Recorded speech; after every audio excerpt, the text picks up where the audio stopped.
মানব সভ্যতার সূচনালগ্ন থেকেই নারী এক রহস্য, অধরা, অপার, অসঙ্গেয়। তাকে কখনো সংগ্রামের দেবী হিসেবে দেখা হয়েছে, কখনো অশ্রুর জলাধার, কখনো শান্তির ধ্রুবতারা, আবার কখনো ভাগ্যলিখনের অনিবার্য হাত। সাহিত্যের পাতায় নারী তাই কখনো আলোকরেখা, কখনো অন্ধকারের ঘন ছায়া, কখনো সৌন্দর্যের নীল আকাশ, কখনো দুর্ভাগ্যের দখল। আর এই দুই বিপরীত স্রোতের মধ্যেই নারীকে আমরা অজস্রবার নানাভাবে পুনরায় আবিষ্কার করি।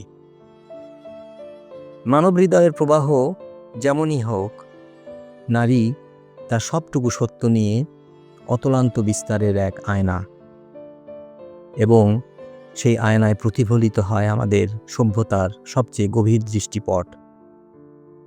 Frailty, the name is woman. হ্যামলেটের আর্তনাদ থেকে যাত্রা শুরু করা যাক।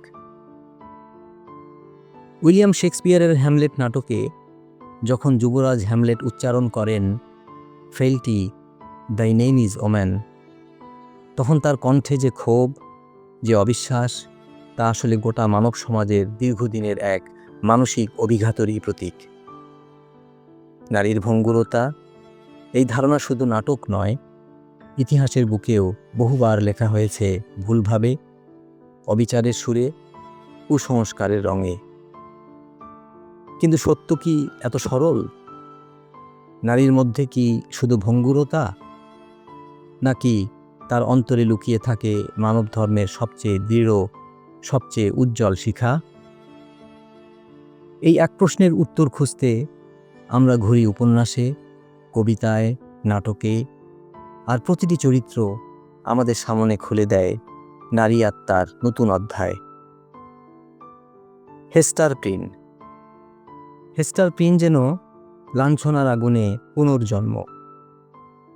ন্যাথেনিয়েল হথর্নের দ্য স্কারলেট লেটারে হেস্টার প্রিন যেন নারী ধর্মের এক মহিমান্বিত প্রতিরূপ। বুকে লাল অ্যাডাল্টারি চিহ্ন, জনসম্মুখে অপমান, সমাজের নিষ্ঠুর দৃষ্টি, সব কিছু সয়ে নেওয়ার পরও তার ভেতর ভেঙে পড়েনি, বরং আরও দীপ্ত হয়েছে।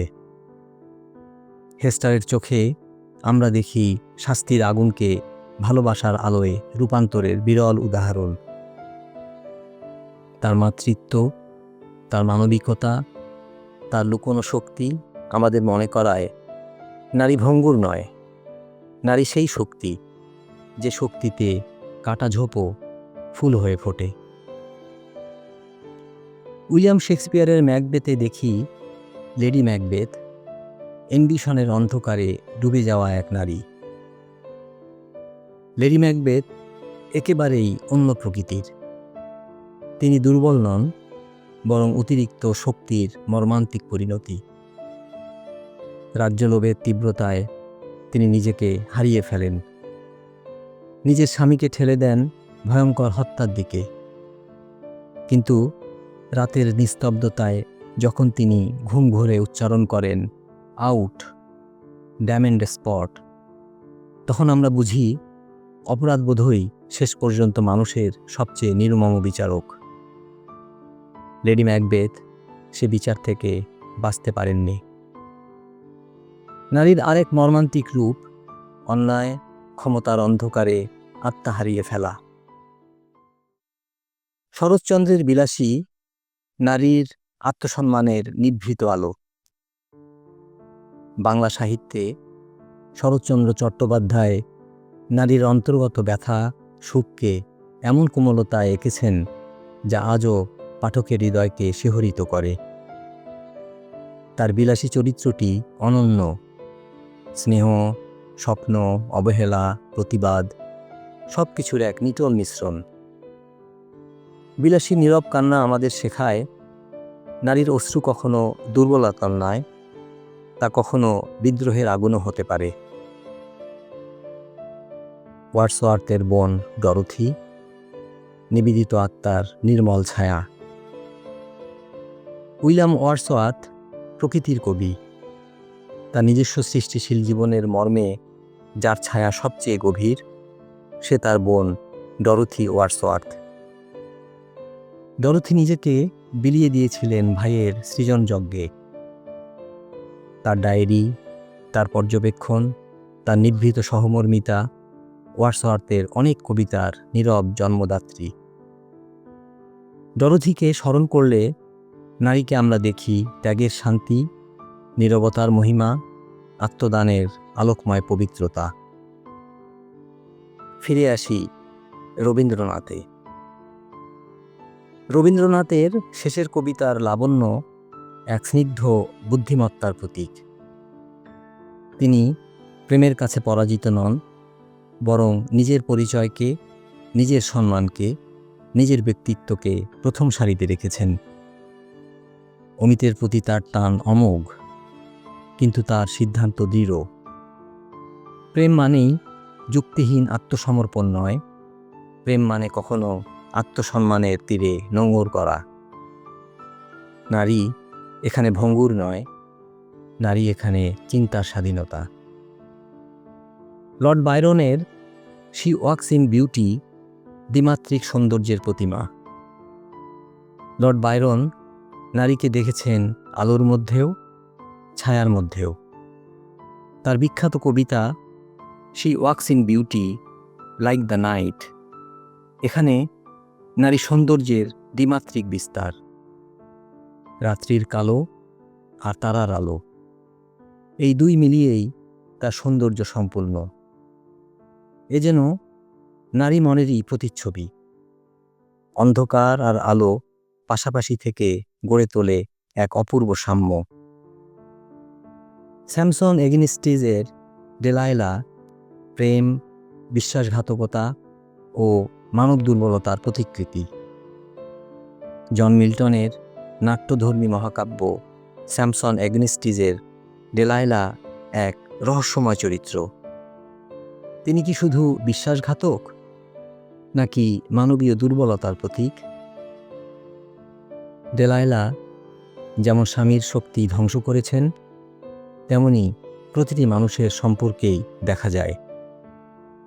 প্রেম কখনো কখনো ভুল পথে নেয়, দুর্বলতা কখনো গোপনে ক্ষত তৈরি করে। ডেলাইলার চরিত্র আমাদের শেখায় নারীকে এককেন্দ্রিকভাবে দেখা ভুল। তার মনের ভাঁজে ভাঁজে থাকে অগণন আলোক অন্ধকার। প্যারাডাইস লস্টের ইভ সৃষ্টি, পতন ও পুনরুত্থানের চিরন্তন নারী। মানবজাতির প্রথম নারী ইভ। তার পতন মানব সভ্যতার প্রথম ধাক্কা হলেও তার অনুতাপ মানব সভ্যতার প্রথম আলো। ইভ নিষিদ্ধ ফল খেলেন কৌতূহলে, জ্ঞান পিপাসায়, কিন্তু সেই ভুল থেকেই শুরু হলো মানব সভ্যতার বিকাশ। ইভ তাই ভঙ্গুরতা নয়, ইভ হলো প্রশ্নের সাহস, ভুলের স্বীকৃতি, পুনর্জন্মের আলো। প্রভাত কুমার মুখোপাধ্যায়ের ফুলের মূল্যে ম্যাগি নীরব ত্যাগের অশ্রুস্নাত অনুরণন। এত শক্তি, এত অন্ধকার, এত আলো, এসবের পর হঠাৎ যখন আমরা পৌঁছে যাই ম্যাগির কাছে, তখন নারীকে আমরা পাই সম্পূর্ণ নতুন রূপে। অত্যন্ত নিস্তব্ধ, অত্যন্ত মানবিক, অত্যন্ত কোমল। প্রভাত কুমার মুখোপাধ্যায়ের ফুলের মূল্য গল্পে ম্যাগি তার পরিশ্রমে অর্জিত একটি সিলিং লেখকের হাতে তুলে দেয় শুধু এই অনুরোধে, তিনি ভারতবর্ষে ফেরার পথে যেন তার মৃত ভাইয়ের কবরে কিছু ফুল কিনে দিয়ে আসেন। এই ক্ষুদ্র সিলিংয়ের মধ্যেই লুকিয়ে আছে ভালোবাসার অসীম মূল্য, যা কোনো ধর্ম, কোনো দেশ, কোনো ভাষা মানে না। ম্যাগি নারীর আরেক সত্য। তার ভালোবাসা অতি ব্যক্তিগত, অতি মানবিক আর অতি নির্মল। পৌরাণিক কাহিনীর নারী অগ্নি, জল, ধ্বংস আর জন্মের ধারক। গ্রিক পুরাণে মেদুসা, রোমান কাহিনীতে লাভিনিয়া, ভারতীয় পুরাণে মহামায়া, দ্রৌপদী, কুন্তী, নর্স পুরাণে ফ্রেয়া, এইসব নারীর কাহিনী আমাদের জানায় নারী কখনো ধ্বংস, কখনো জন্ম, কখনো যোদ্ধা, কখনো স্রষ্টা। সাহিত্য, ধর্ম, ইতিহাস সবখানে নারী একই সঙ্গে আলো ও ছায়ার উপকার। প্রকৃতপক্ষে নারী সভ্যতার যেন আয়না। সব চরিত্র, সব গল্প, সব উক্তি এই এক মহাসত্যকে বারবার উন্মোচিত করে। নারীকে কেবল দুর্বলতা দিয়ে মাপা যায় না, নারী সভ্যতার বৃহত্তম শক্তি। শক্তি কখনো নীরবে, কখনো বজ্রধ্বনিতে, কখনো অশ্রুতে, কখনো কলমে প্রকাশ পায়। হেস্টারের সহনশীলতা, লেডি ম্যাকবেথের অন্ধ আকাঙ্ক্ষা, ডরোথির আত্মদান, বিলাসীর নীরব বেদনা, লাবণ্যের যুক্তিসঙ্গত প্রেম, ডেলাইলার দ্বৈততা, ইভের অনুতাপ আর মেঘির করুণা, সব মিলেই নারী, এক অনন্ত রহস্যের নাম। প্রিয় দর্শক, এই যাত্রাপথে যদি একটু আলো, একটু প্রশ্ন, একটু উপলব্ধি আপনার হৃদয়কে স্পর্শ করে থাকে, তবে চ্যানেলটিকে সাবস্ক্রাইব করলে আমি উৎসাহিত হব। কারণ গল্প, সাহিত্য, দর্শন এইসব মানব সত্য নিয়ে আপনাদের সঙ্গে পথ চলাই আমার একমাত্র অন্বেষা। শেষে, সব আলোচনার শেষে, সব চরিত্রের হাসি কান্নার পরে শুধু একটি অনুভূতি বাকি থাকে, আর তা হলো মানুষ যত জটিল, নারী তার চেয়েও গভীর। নারীকে বুঝতে মানচিত্র লাগে না, লাগে হৃদয়। আর সেই হৃদয়েই লেখা থাকে মানব জন্মের প্রথম ও শেষ সত্য। তাই বর্ণনা শেষে কিছুক্ষণ নীরবতা রেখে আমি শুধু বলি ধন্যবাদ সবাইকে। এ নীরবতা আজ যেসব নারী চরিত্রের আলো ছায়া আমাদের এই যাত্রাকে পূর্ণ করল, তাদের প্রতি আমার এক গভীর অশ্রুসিক্ত প্রণাম। ধন্যবাদ সবাইকে।